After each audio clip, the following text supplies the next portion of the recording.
All right, let's jump into another deep dive. Today we're tackling advanced text animation in DaVinci Resolve. And, I've been looking over these sources you sent, and wow, some really cool tutorials and guides in here. Yeah, I thought those would be good to kind of give a broad overview. Yeah, definitely. Especially that Door 19 tutorial. That subscribe animation Uh, is super impressive. oh yeah, that's a good one. Really shows what you can do with Fusion. Even if you're, like, relatively new to it. Exactly. Yeah. Which is kind of our mission here, right? To help anyone, even beginners, create some amazing text animations. For sure. So maybe first we can just clarify something for anyone who's not familiar with DaVinci Resolve. What exactly is Fusion, and why is it so powerful for this kind of animation? Okay, so Fusion is basically Resolve's built-in like visual effects and motion graphics studio. It uses a node-based system, which can seem intimidating at first glance, but it gives you really fine-grained control over every single aspect of your animation. For text specifically, Fusion lets you actually manipulate individual characters, like, twisting, turning, bouncing, making them dance across the screen. Oh, wow. Way beyond basic transitions or fades. That's what really caught my eye in that Door 19 tutorial. Mm-hmm. How those letters in subscribe appear one by one. It's like they're choreographed, Yeah, yeah. And I kept seeing this follower modifier mentioned. Is that the key to making that happen? The follower modifier is the secret sauce, absolutely. It Yeah. basically lets you treat each letter as its own separate element so you can animate them independently. Huh. Interesting. It's kind of like being a conductor leading an orchestra, but instead of instruments, you're controlling individual letters. Okay, starting to get the picture now. So we create our text, apply this follower modifier, and then how do we make the letters move smoothly? I saw something about a spline, which honestly sounds a bit intimidating. So splines are how you create that smooth animation. It's like drawing a path for your letters to follow. Another Fusion expert, Casey Ferris, has a great analogy. He compares adjusting the spline's tangents to driving up a hill. Like you want a smooth, gradual incline, not a sudden jolt. I see You don't that. want to send your truck flying. Right. Smooth curves for a smooth animation. Makes sense. So we've got the text plus node as the base, the follower modifier to choreograph the letters, and the spline for those fluid movements. What else can we add to make that subscribe animation really pop? Visually, I mean. Well, Door 19 adds these cool light rays and a lens flare to give it that extra cinematic look. Oh yeah, I love those effects. Yeah. Always makes things look so professional. Is that something that's covered in detail in the Door 19 tutorial? Door 19 mostly focuses on the animation itself, but they do touch on the light rays. For lens flares, there's a really quick tip from Joris Hermans. He shows how to create and animate them, even without any plugins. Oh, nice. And he even shows a quick trick for smoothing out those harsh edges when you move the flare around. I am all about quick and easy solutions. What about those light rays? Those always add a touch of magic. Easy to do in Fusion. Oh yeah, for sure. Fusion have a dedicated light rays node specifically for creating those dynamic streaks of light. Cool. And you can even animate them to follow the text, adding another layer of visual interest. Okay, so we've got our animated text, smooth transitions thanks to the spline, and now we're adding those eye-catching light rays and a lens flare. What's the next step to make this animation even better? This is where color and matte control come in. Door 19 shows how to isolate specific parts of the animation, like individual letters, and you use matte control nodes and mattes for that, which then lets you apply very precise color effects. Hold on, maps. Can you explain that a bit more? Think of a matte like a stencil. Imagine you're spray painting a design, but you only want to color certain parts. A matte blocks off the areas you don't want to paint, so only your design gets colored. Door 19 uses this to isolate each letter in subscribe to give each one its own unique color effect. That makes sense, like selectively coloring parts of our animation. Mm-hmm. I think you mentioned that Casey Ferris also had something to say about mats. He does. He highlights how versatile they are. You can create them in tons of ways, from keying out green screens to actually drawing shapes in Fusion. Right. And it's not just for text animation. They're fundamental to visual effects used for, compositing and blending different elements seamlessly. So with mats, we can isolate the letters in our subscribe animation and give them distinct colors. That final polish, I'm already picturing the final result, and it looks fantastic. Yeah, it's really coming together. We've got the core elements down, the text, the animation, the smooth transitions, and now we're layering in those visual flourishes with light and color.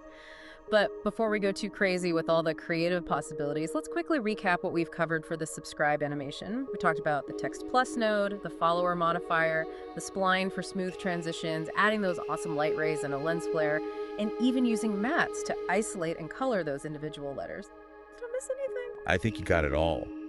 Sounds like the key steps are: start with the text, bring it to life with the follower modifier, refine the movement using splines, and then add all the visual details with light, color, and mats.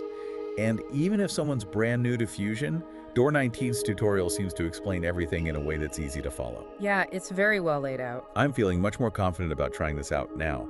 But, it's one thing to understand the theory, it's another to actually put it into practice. Absolutely, yeah. I always encourage people to just jump in and experiment. Don't worry about making mistakes. That's how you learn and discover those unexpected, brilliant moments. You might even stumble upon a whole new effect or animation style. Right, that's the fun part of being creative, isn't it? Exploring and pushing boundaries.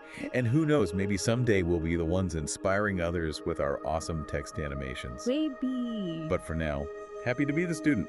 So, you were talking about those light rays before, and I was remembering that one of the other sources you shared, Essential Video Editing, actually has a cool example of creating a cinematic light ray effect. Really? That's interesting. What's their approach? Huh? They use a 3D text node, a spotlight, and then a directional blur node to create these dynamic rays of light, emanating from the text. Okay. And they even add a soft glow to blend the rays with the background seamlessly. Oh, that's cool. I was thinking that could be adapted to give that subscribe text a radiant, almost ethereal glow. Yeah, like the text is radiating its own light. Almost that adds so much depth to the animation. Yeah, exactly. And that's what's so great about Fusion. You can experiment, combine different effects to create something totally unique. Right. It's not just following instructions, it's about understanding how the tools work and then getting creative. That's what I love about these deep dives. It's like unlocking all these creative possibilities, learning about individual techniques, but the real magic happens when you start mixing and matching them in your own way. Yeah, totally. Door 19 actually talks about that in their tutorial. It's not just about copying their animation exactly, it's about understanding what each node and modifier does so you can use those principles for any animation you want. Makes sense. Okay, before we get too carried away with all the creative possibilities, let's just do a quick recap of what we've covered so far for this subscribe animation. We talked about the text plus node, the follower modifier, the spline for smooth transitions, adding those awesome light rays and a lens flare, and using mats to isolate and color those individual letters. Did we miss anything? Nope, I think you got everything. So yeah, you'd start with your text, bring it to life with the follower modifier, refine the movement with splines, and then add all those visual touches with light, color, and mats. And like you said, even for someone completely new to Fusion, Door 19's tutorial lays it all out in a really clear way. Awesome. I'm feeling much more confident about actually trying this out now. Yeah. But, it's one thing to understand it all, it's another thing to actually do it. Oh yeah, for sure. I always tell people to just jump in and experiment. Don't be afraid to mess up. That's how you learn. You might even discover something completely new. Totally. It's all about exploration and pushing those boundaries. Yeah. And hey, maybe someday we'll be the ones sharing our expertise and inspiring others. Maybe. But for now, I'm happy to be the student. So, we've been talking a lot about Fusion and its capabilities. What else is out there? What other techniques and effects haven't we even touched on yet? Oh, there's a ton. We just scratched the surface, really. Like you mentioned, the follower modifier, and Casey Ferris has this great tutorial where he uses it not just for text, but for animating shapes, particles, even 3D objects. Wow, really? It's super versatile. So it's not just limited to text. That opens up a lot of possibilities. Exactly. The possibilities are pretty much endless. Yeah. The follower modifier can control any element in Fusion. It's like this master puppeteer. So the key takeaway here is, don't limit yourself to the examples we've talked about, right? Yeah, use these techniques as a starting point for your own creative exploration in Fusion. This deep dive has been incredible. We've gone from the basics of Fusion to these advanced text animation techniques. Text plus node, the follower modifier, splines, light rays, lens flares, even mats. I am so ready to dive in and start experimenting. That's great to hear. I can't wait to see what you come up with. But before we wrap up completely, are there any questions you have? Anything you're still unsure about? I think I'm good for now, honestly. You explained everything really well, Now I just want to get into Fusion and start playing around with all these techniques. Awesome. And hey, remember, you're not alone in this. There's a huge community of fusion artists out there, super passionate and supportive too. So, don't be afraid to connect with them, join forums, watch more tutorials. You'll find so much knowledge and inspiration. Always good to know there are people to turn to when you get stuck. And who knows, maybe someday I'll be the one sharing my expertise. But for now, I'm happy to learn. So as we wrap up this deep dive, is there anything else you want to leave our listeners with? Something to really get their creative juices flowing? Well, we've touched on this throughout our conversation, but I think it's worth repeating. Don't be afraid to experiment. Really push those boundaries in Fusion.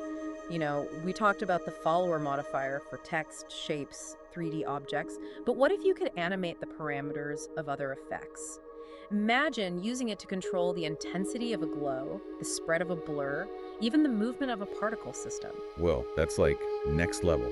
It's creating a chain reaction of animation where one element affects another and you get these super complex results. Exactly. That's what's so cool about Fusion. It's a playground for creativity. The only limit is your imagination. I love that. That's what this whole deep dive has been about, right? It's not just about specific techniques, it's about that feeling of exploration and seeing where it takes you. Couldn't have said it better myself. Just remember, mastering animation, any creative skill really, it's an ongoing journey. So embrace the challenges, celebrate those little wins, and never stop learning. Fantastic advice. And on that note, it's time to say goodbye. Until next time, happy animating, everyone.